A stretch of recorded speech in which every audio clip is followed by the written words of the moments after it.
Haleluya. Reka tuzamurire Imana yacu icyubahiro dusuhuzanye mu izina rya Yesu. Haleluya. Tunejejwe n'Imana muri uyu munsi kuri tariki ya 18 z'ukwezi kwa 9 mwaka wa 2022 ko tugiye gufungura itorero ryacu ECCR, itorero ry'isezerano rivuga butumwa bwiza mu Rwanda. Ndagira ngo dusabe pastor adusomera ijambo riri mu byakozwe n'intumwa ibice 16 ageze ku murongo wa 5.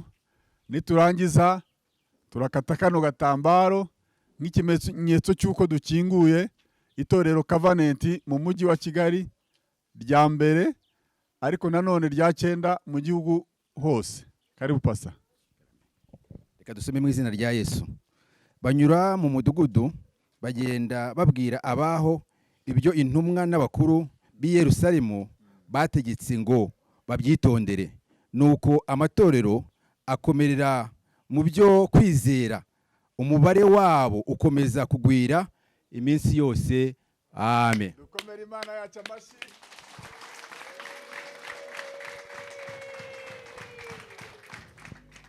Dushima Imana ko ikomeje kutwagura kandi umubare w'abizera ukaba umaze kwaguka. Ubu tukaba tuvuye mu mujyi, tukaba tuvuye mu majyepfo, hanyuma ubu tukaba tugeze mu mujyi wa Kigali. Tukaba tugiye gufungura ku mugaragaro ibijyanye n'imirimo cyangwa se n'umurimo w'Imana binyuze muri itorero rya ECCR. Nifuza ko uhereye none mutangira mugakorera Imana ntacyo mwikanga, buri wese uko Imana yamuhamagaye, kugira ngo tuzamurire Imana yacu icyubahiro no kugira ngo tuyikorere hanyuma tuzigire mu ijuru. Yesu abaho umugisha cyane. Tugiye rero gukata ako gatambaro, ariko reka dushime Imana yadushoboje kugera kuri iyi ntambwe. Murabinyemerera? Reka dusabe Pastor Munyamahoro Jonas aze ashima Imana ikomeje kutwongerera abizera, kutwongerera amatorero. Ubu ngubu ni ukuvuga ngo tugize itorero rya 9 mu gihugu cy'u Rwanda. Ashima Imana, yumvise amasengesho yacu amanywa na nijoro, twifuza ko ikomeza kutwagura nyuma y'igihe gitoya tuvutse muri iki gihugu cy'u Rwanda. Byemeye n'amategeko, twavutse ku itariki ya 9 z'ukwezi kwa 3 umwaka 2021. Reka tumusabe dushyire imbere y'Imana, ashimira Imana kubw'iki gikorwa tugiye gutangiza cyo gufungura itorero ku mugaragaro. Reka dufatanye dushima Imana ikoze ibi bikorwa. Data, mu izina rya Yesu turagushimiye, tuzamuha icyubahiro cyawe muri aya masaha y'uyu munsi wa none. Tubanje kugushimira ko waturinze iki gihe cyose ukaba utugejeje kuri uyu munsi. Tugushimiye iki gikorwa cyiza kibereye hano cyo gutaha itorero Covenant Church of Rwanda. Turagushimiye ku bwa bene data bose bahari. Turagushimiye ku bikorwa byiza ugiye gukomeza gukora kuri uno musozi, muri iki gihugu ndetse no mu mahanga muri rusange. Ukomeze kubana natwe kandi twiyereke. Tubisenze dushima mu izina rya Yesu Kristo Umwami. Amen. Amen.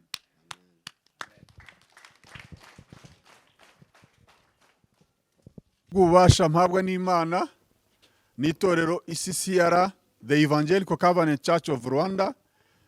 Jewe Bishop Apollinaire M.Gakombe funguye ku mugaragaro itorero ECCR, the Evangelical Covenant Church mu mujyi wa Kigali, mu karere ka Gasabo, mu murenge wa Ndera, mu kagari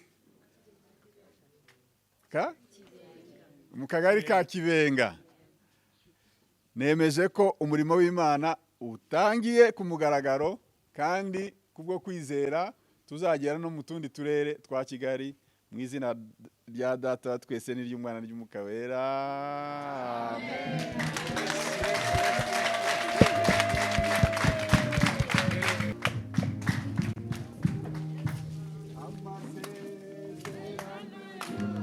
Somebody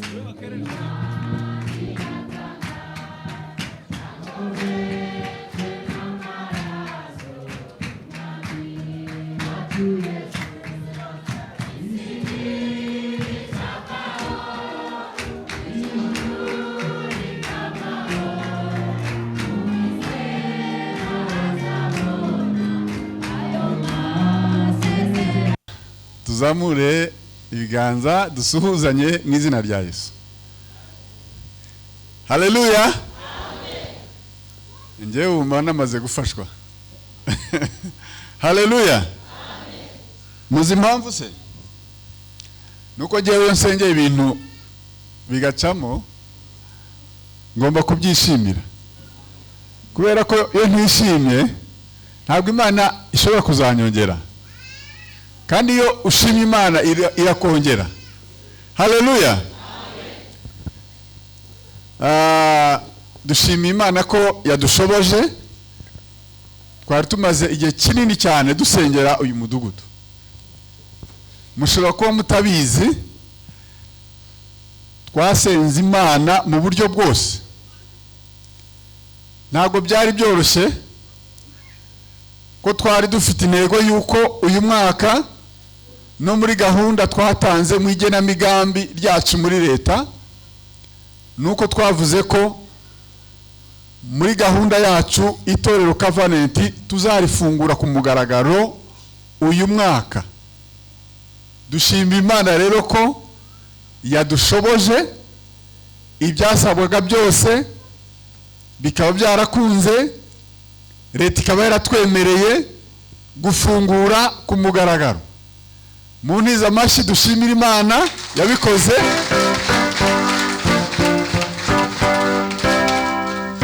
Ariko nanone mu ntiza amashyi dushimira leta yacu yatwemereye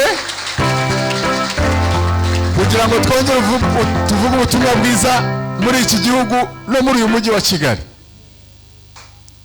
Hari abantu bumvaga bakumbuye kongera kwisanzura mu nzu y'Imana. Barahari? Muzamure turebe. Ngaho nimutere haleluya, rimwe kabiri gatatu. Amen. Rero turaza kugira byinshi tuza kuvuga, ariko reka tubanze twakirane kuko niwo mwanya tugezeho.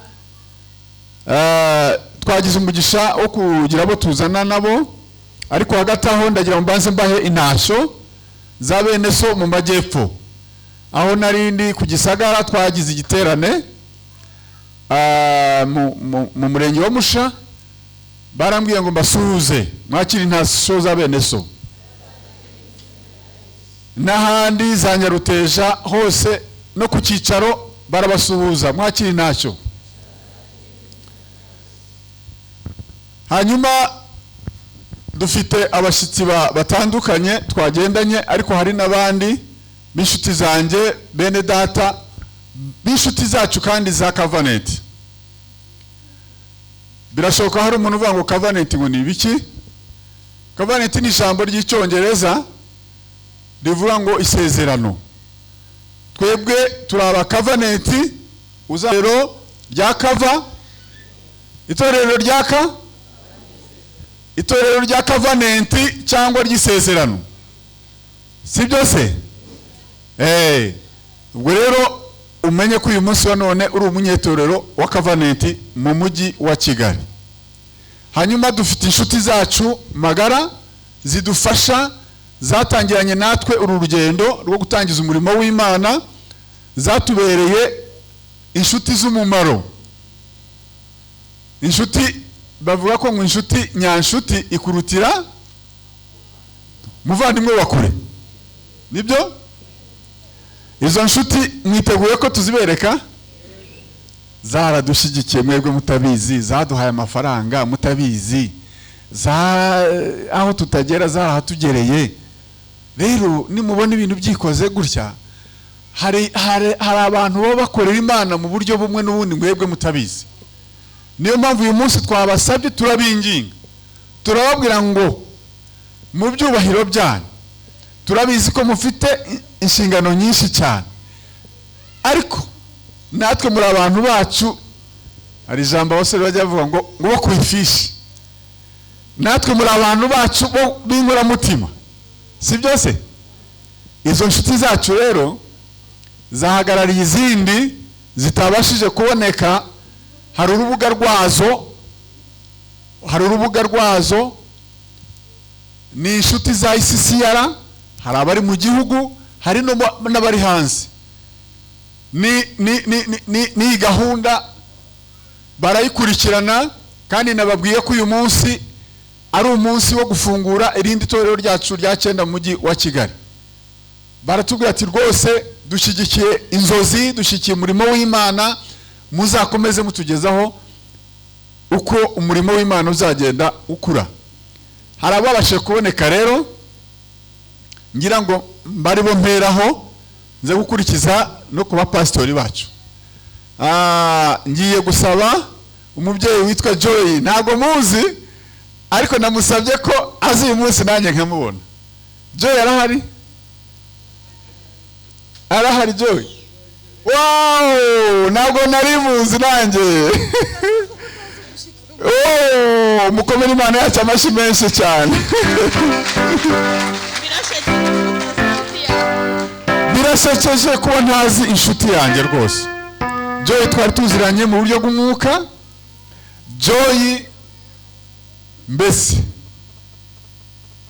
ni inshuti magara y'Itorero Covenant.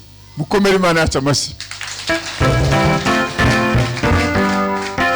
Mumusabire umugisha, ntabwo mvuze byinshi. Muzamure ibiganza 1 2 3. Imana Myinshi. Joy ni jewe rero twavuganaga, ntabwo twari tuziranye. Nari nabwiye Imana ngo izampe inshuti z'umumaro. Nejejwe n'Imana ko watubereye inshuti y'umumaro kandi ya burundu. Imana Myinshi. Murakoze cyane. Yesu ashimwe. Yesu amen. Dushimye Imana kubw'uyu munsi. Nitwa Joy Gatera, niyo mazina yanjye. Nkuko mwabyumvishije ndi inshuti ya Covenant Church. Byaranshimishije kuba inshuti. Nanjye ndi umukobwa wa Yesu. Amen. Niyo mpamvu nemeye kuba inshuti ya Covenant Church.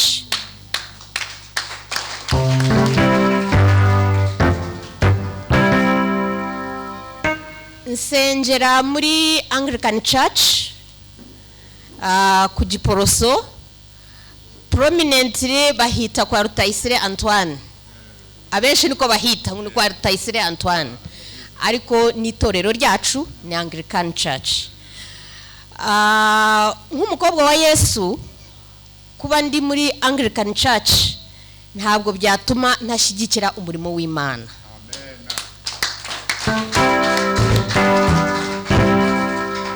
Nshimye Imana cyane kuba narashoboye kuba inshuti ya Covenant Church, nkabashyigikira mu buryo butandukanye, ariko mu buryo bw'umwihariko ndabasengera nyakubahwa Bishop.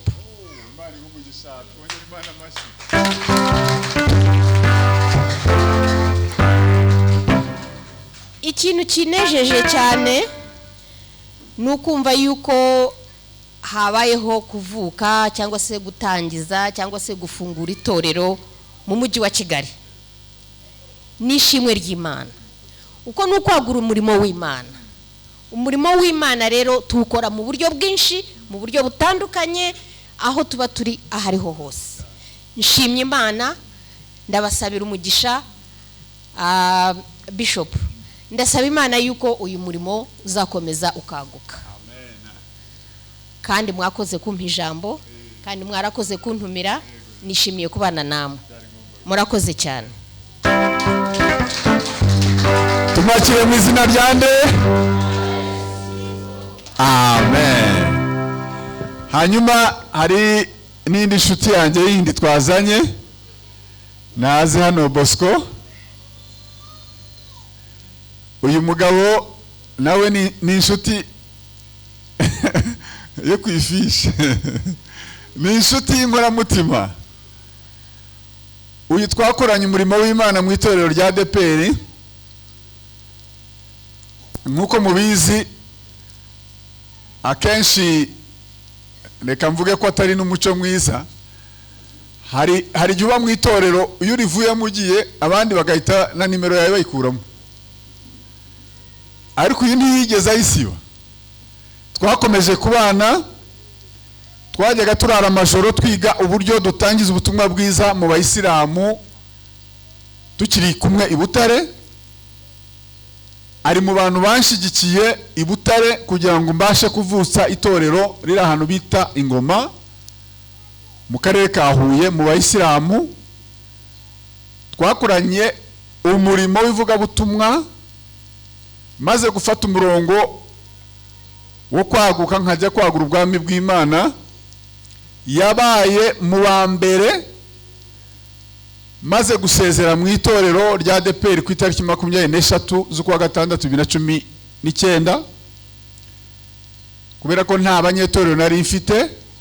Itorero rya mbere twarishinze kuri WhatsApp, groupe WhatsApp. Aza mu wa mbere nibo babashije gutera inkunga bwa mbere umurimo w'Imana igihe nagombaga gusengerwa ku bushumba bukuru bw'itorero, kandi nta n'intama nagiraga icyo gihe.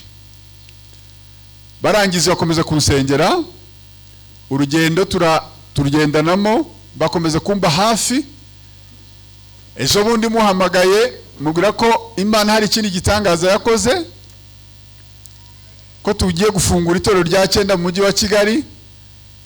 Arambwira ngo ntago ngomba gusigara noneho nanjye aho ngaho. Ubu narayiwe, bamfashe neza.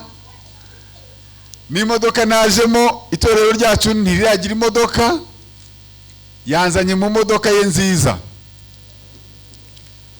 Tumusabire umugisha 1 2 3. Ariko hari umugabo witwa Anselme, sinzi akantu yatwigishije ubushize. Anselme, ka kantu bakabigishije ra agiye kukabigisha. Haleluya. Barabango Imana imuhe iki? Imana imuhe umugisha n'amavuta n'ubugingo no kuzajya mu ijuru. Vivura mana utereho kashe, akira ku mugisha w'Imana.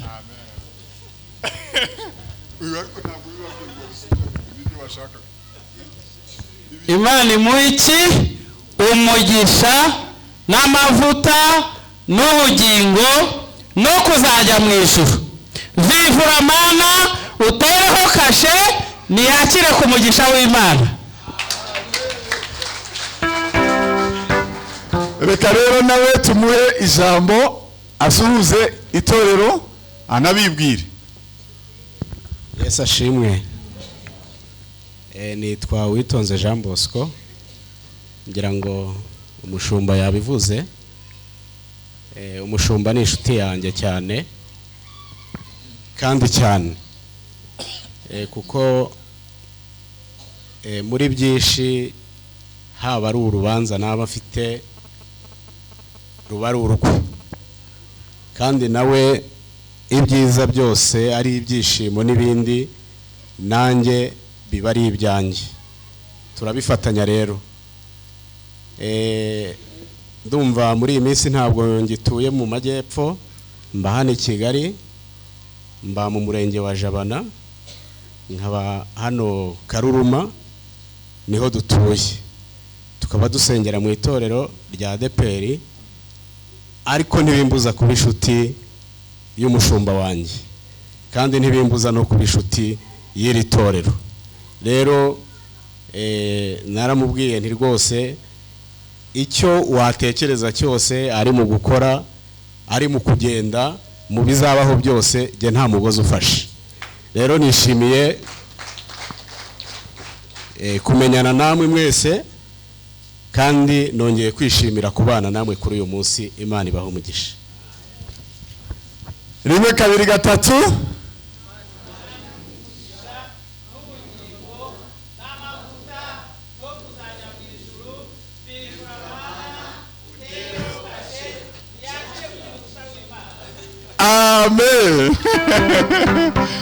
ya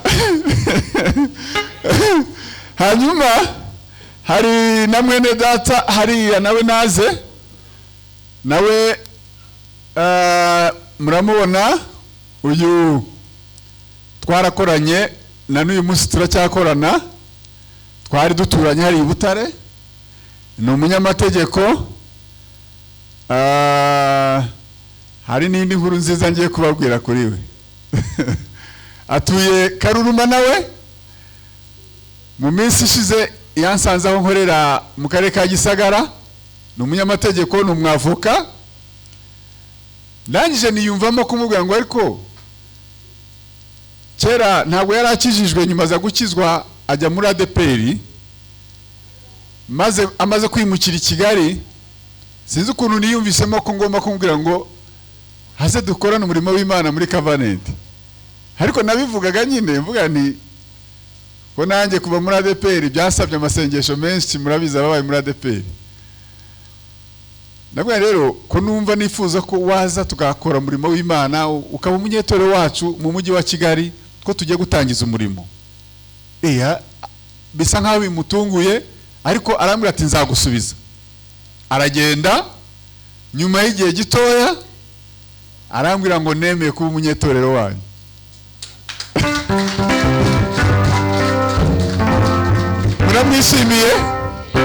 muramwishimiye mu yandi magambo ubu ngubu itorero Covenant nta kibazo tuzagira umuntu uzaturega dufite metre natwe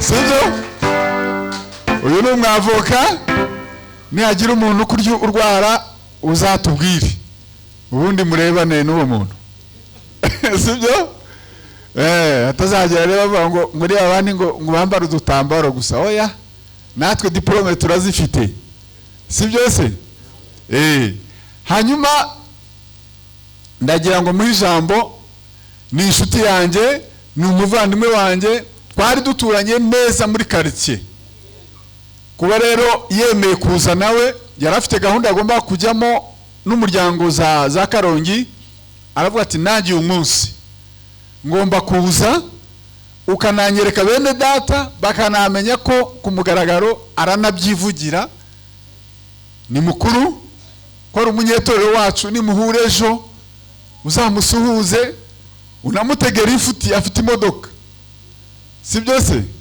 ntuzasigare ku muhanda umwibwire ntabwo twebwe twiyemereza nk'aba bavoka bakomeye bo muri iyi si reka muri ijambo nawe Esashimwe haleluya arikoze bishop twabanye koko igihe kirekire mu karere ka Huye dukora umurimo umwe w'abategeko tunaturanye nyuma nza kwimukira Kigali maze imyaka 5 ndi Kigali kwazi kwa 11 zabanije imyaka 5 mwene data we nawe twadusanga tuziranye Bosco nyuma twamuko yabivuze twarahuye tubiganiraho ndamubwira ntireka nzagusubiza nzabanze mbisengere numva Imana ngiye koko nyuma tuzaguhura no munsi arambwira ati uze yambwira gahunda uko imeze nari mfite gahunda koko madame nawe yifuzaga kuza ariko yarabo yaherekeje Karongi nkuko bishop ayivuze ishimira Imana rero ko yadushoboye tukaza hano nasengeraga igihogwe ADPR igihogwe ndi umudiyakoni waho Imana rero komeza iduhe imigisha murakoze okay ndi wa Covenant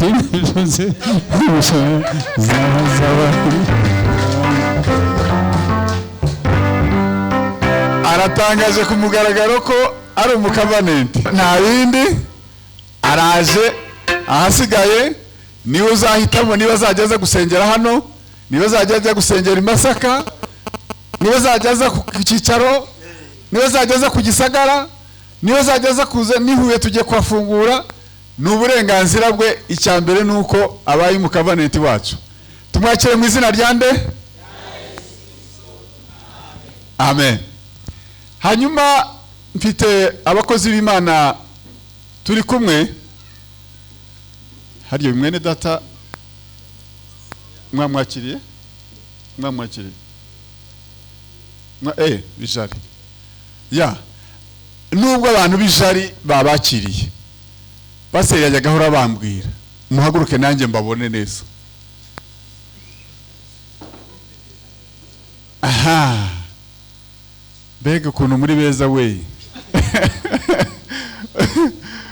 umva nanjye ndabakiriye mu mutima wanjye mu izina rya Yesu. Muhabwe umugisha n'Uwiteka. Paseri yahoraga ambwira amakuru yanyu mwumva ni nk'inzozi, ariko numvaga mfite amatsiko yo kubabona. Ubwo ibindi bisigaye ubwo namwe muzasenga Imana icyo Umwuka azababwira muzakora icyo. Si byose?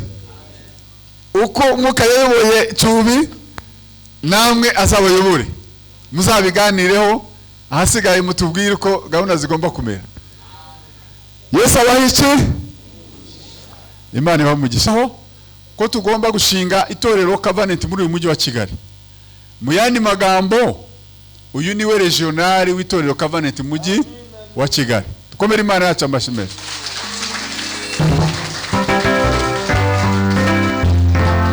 Uyu niwe uko umurimo uzagenda waguka, niwe uzabayobora abashumba bacu b'amatorero ku rwego rw'uturere tw'uyu mujyi. Mwabyumvise? Abanyakigali mwabyumvise?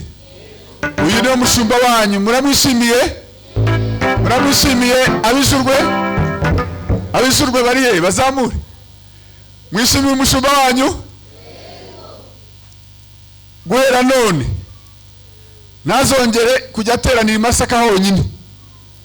Murabyumvise? Ndabasigira nimero yanjye. Ninumva ngo amaze ukwezi ateranira i Masaka gusa, urwandiko rwamuhaye ubwo bubasha hari n'urundi ushobora kubumukuraho. Mwabyumvise? Nta nzitwazo zigihari, umurimo tugiye gufatiraho, ateranira i Masaka, ateranira na hehe. Mwabyumvise? Muzamwakira neza? Muzamwishimira? Hanyuma ngiye kumuha mikrofone abibwire, niturangiza nawe tumwakire mu izina rya Yesu. Haleluya. Haleluya. Arakoze cyane umuvugizi. Amazina yanjye nitwa Munyamahoro Yonasi, yabivuze. Ndi umupapa, ndubatse, mfite umudamu n'abana. Mfite itorero dushumba riri hano hakurya i Masaka. Bamwe muri mwebwe murabizi, mwarahageze umunsi twakoraga launching kuritaha ku mugaragaro. Rero by'umwihariko nkaba nshimira Imana yacu ko ikomeje kwagura ubwami bwayo. Nejejwe rwose no kuba kuri uyu munsi, kuko twarabisengeye, twarabiganiriyeho n'abayobozi bakuru na bene data bakora umurimo hano barabizi. Rero uyu munsi uratunejeje cyane. Ndumva ijambo ryanjye ari iryo wenda mu ncamake, ariko turi kumwe kandi Imana izakomeza iduha ibihe byiza. Murakoze cyane. Tumwakire mu izina rya nde? Aha. Ndi kumwe na mwene data hirya nawe naze. Uyu niwe mujyanama w'itorero ryacu. Ni umugabo yakwivugira, ateranira hariya nawe ku cyicaro. Reka tumuhe ijambo. Yesu ashimwe. Haleluya. Nkuko bivuze nitwa Pasiteri Hitimana Emmanuel, nkaba ndi umujyanama w'itorero mu rwego rw'igihugu, nkaba ntuye i Muhanga, nkaba nteranira ku cyicaro, kandi n'ahandi hose nzajya mpaza kugira ngo tubashe kugenda tubagira inama mu gihe bibaye ngombwa. Turabakunda, twabishimiye, Imana ibahe umugisha. Tubakire mu izina rya nde? murabona inama yazitanga neza, murabona asheshe akanguhe. Uyu ni umujyanama wanyu, nimubona hari ibyo mubona bitameze neza mujye mushaka akanomero mumuhamagare mumubwire abitugezeho, ibintu bizajya bigenda neza. Ndibwira ko harya bakwakiriye. Fideli nahaguruke aze hano nawe. Uyu mugabo dufitanye amateka, ndi mu gihugu cya Kenya, bamaze kunsengera ku pastori ntagira intama. Nafashe iminsi 2 njya gusenga mu butayu, mbwira Imana ngo kuba pastori w'umukomisiyoneri sinabishobora. Pastori utagira intama, pastori w'umunyamitwe, ni ntabwo nabishobora jewe. Mbwira Imana ngo mvuye muri ADPR mu itorero rifite abanyetorero benshi, ngiye gutangira. Uwiteka nzanira abo dufatanye umurimo. Nkiri muri Kenya, igitangaza cya mbere Imana yakoze, yampuje n'uyu mugabo, ndamuhamagara muri iyo minsi, arambwira ngo twari tumaze iminsi Imana yatubwiye ko tugiye kwakira telefone, kandi telefone izatwakira izaba ari y'umushumba wacu. Ubu rero niwe wabaye wa mbere mu karere ka Kamonyi kwakira itorero ryacu, araza kubibibwirira. Nuko twatangiye, ntitwari tuziranye, ni nawe mu Kristo wa mbere twashingiye mu itorero. Icyo gihe yarakira umusore, niwe mfura mu bajene twashingiye, ni nawe wa mbere nanjye nize gusezeranyirizaho.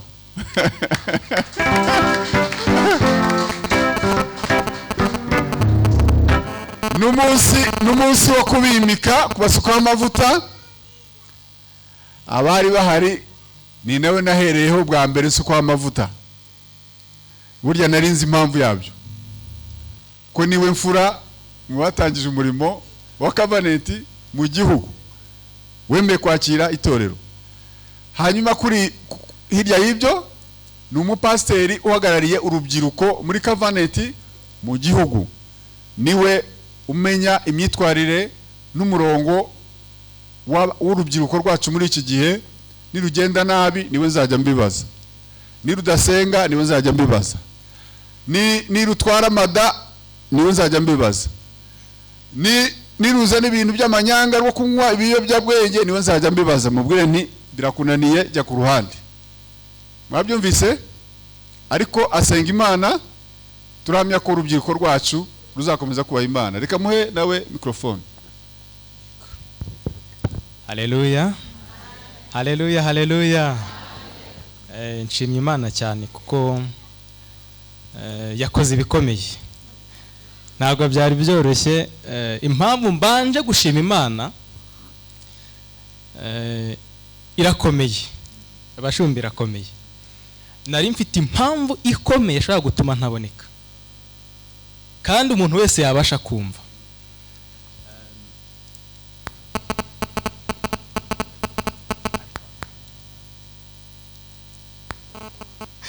Impamvu igomba gutuma ntaboneka, madamu wanjye ari kwa muganga kuva ku wa gatanu.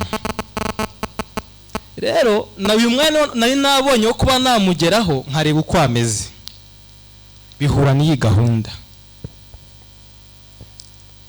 Ndibaza ese nje kumureba, urumva ntabwo byari byoroshye, ariko nsenze Imana, numva ijwi ry'Imana irambwira ngo ariko ubundi ni byiza kujya kumureba, ariko se ubona ari ikintu ujye kumufasha, ahubwo genda usenge ujye imbere yanjye, ibindi ndabyikorera. Rero mumbabarire, niko kanya mbonye mbaye icyo cyifuzo. Ni ukuri rwose, nize ko bigenda neza. Rero nk'uko twabiciyemo, mfite madamu n'umwana umwe, turitegura uwa kabiri, twagize umugisha ku Mana.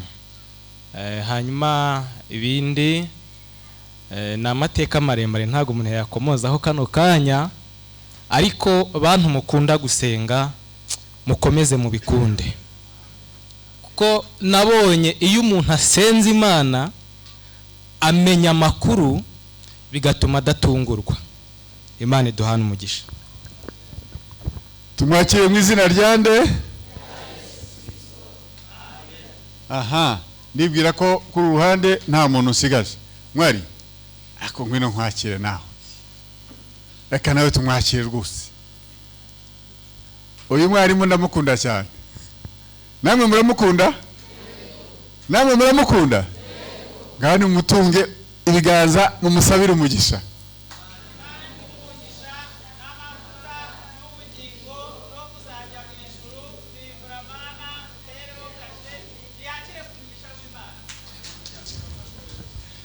Imana igumugisha nawe turakwakira mu izina rya Yesu. Hari inshuti yanjye rero hano.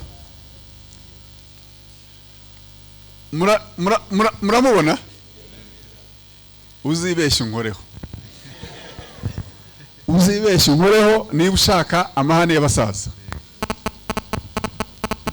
Uyu mugabo ari mu nshuti z'umumaro zashyigikiye ihishurirwa ryanjye. Nawe ntabwo twari tuziranye. Ari mu bantu nasengeye ntari nzi,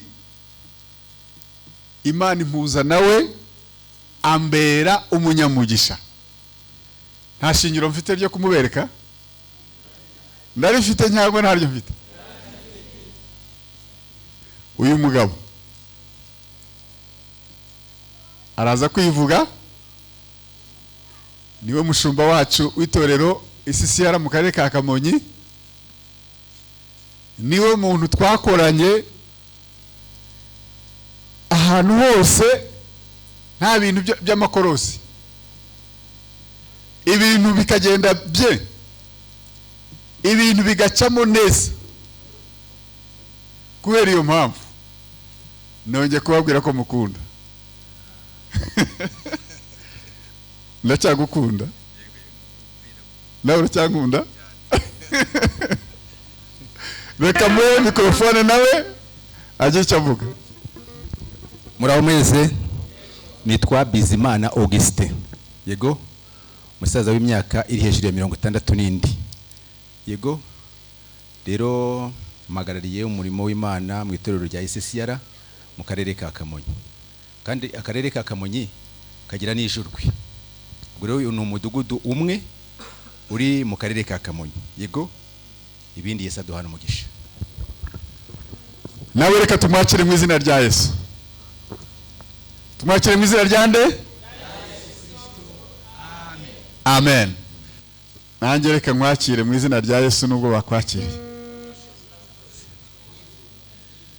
N'umushumba? Sorry. N'umushumba wacu wa Kamonyi, wa Kirwa. Nawe tumwakire mu izina rya nde? Imana igumugisha mushumba. Uriya mwene data mwarimu wa Cubi, karibu. Nawe tumwakire mu izina rya nde? Imana igumugisha cyane.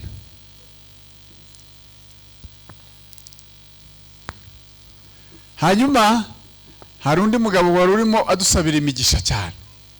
Ngo Mana vivura, ngo uterekaje, ngo na. Nawe nazi. Uyu nawe arimo mu bisubizo byo nasengeye. Uzi ko Imana hari igihe yagendaga ibampera igafunga paki ikohereza nk'ababanda bakiriye, igafunga ikaohereza nk'abanda bakiriye. Uyu nawe rero namwakiriye rimwe na Pastor Auguste. Araza kwivuga, ariko twebwe mu itorero yatubereye umunyamumaro mwinshi. ubu ngubu yagiriwe icyizere, niwe uhagarariye gukemura amakimbirane, niwe perezida wa komite nkemurampaka mu itorero ryacu mu gihugu hose. Imana imuhe iki? Reka abanze abibwire. Haleluya. Haleluya. Nitwa Anselme Nzabarera, ndi umukristo, mfite umugore umwe n'umwana umwe, turi abakristo, nsengera mu itorero ry'isezerano. Imana iduhana umugisha. Tumwakire mu izina rya nde? Ngani muhagurukire twakirane, hanyuma mikrofone nyisubize umushumba wacu. Amasezerano yose isi rero isi ntibizavaho, ijuru rikavaho, uwizera azabona ayo mpamvu. Isi rero isi ntibizavaho, ijuru rikavaho, uwizera azabona ayo mpamvu. Dukora nk'Aburahamu, ura amaso yawe ari inyenyeri mwize amasezerano. Isi rero isi ntibizavaho, ijuru rikavaho, uwizera azabona ayo masezerano. Isi rero isi ntibizavaho, ijuru rikavaho, uwizera azabona ayo masezerano. Rimwe kabiri gatatu, ikaze. Imana bamugisha hamwe natwe. Dusuhuzanye muraho. Imana ibaho umugisha hamwe. Shimiye kandi turabakunda. Mubwire bwira mugenzi wawe ngo bon appétit.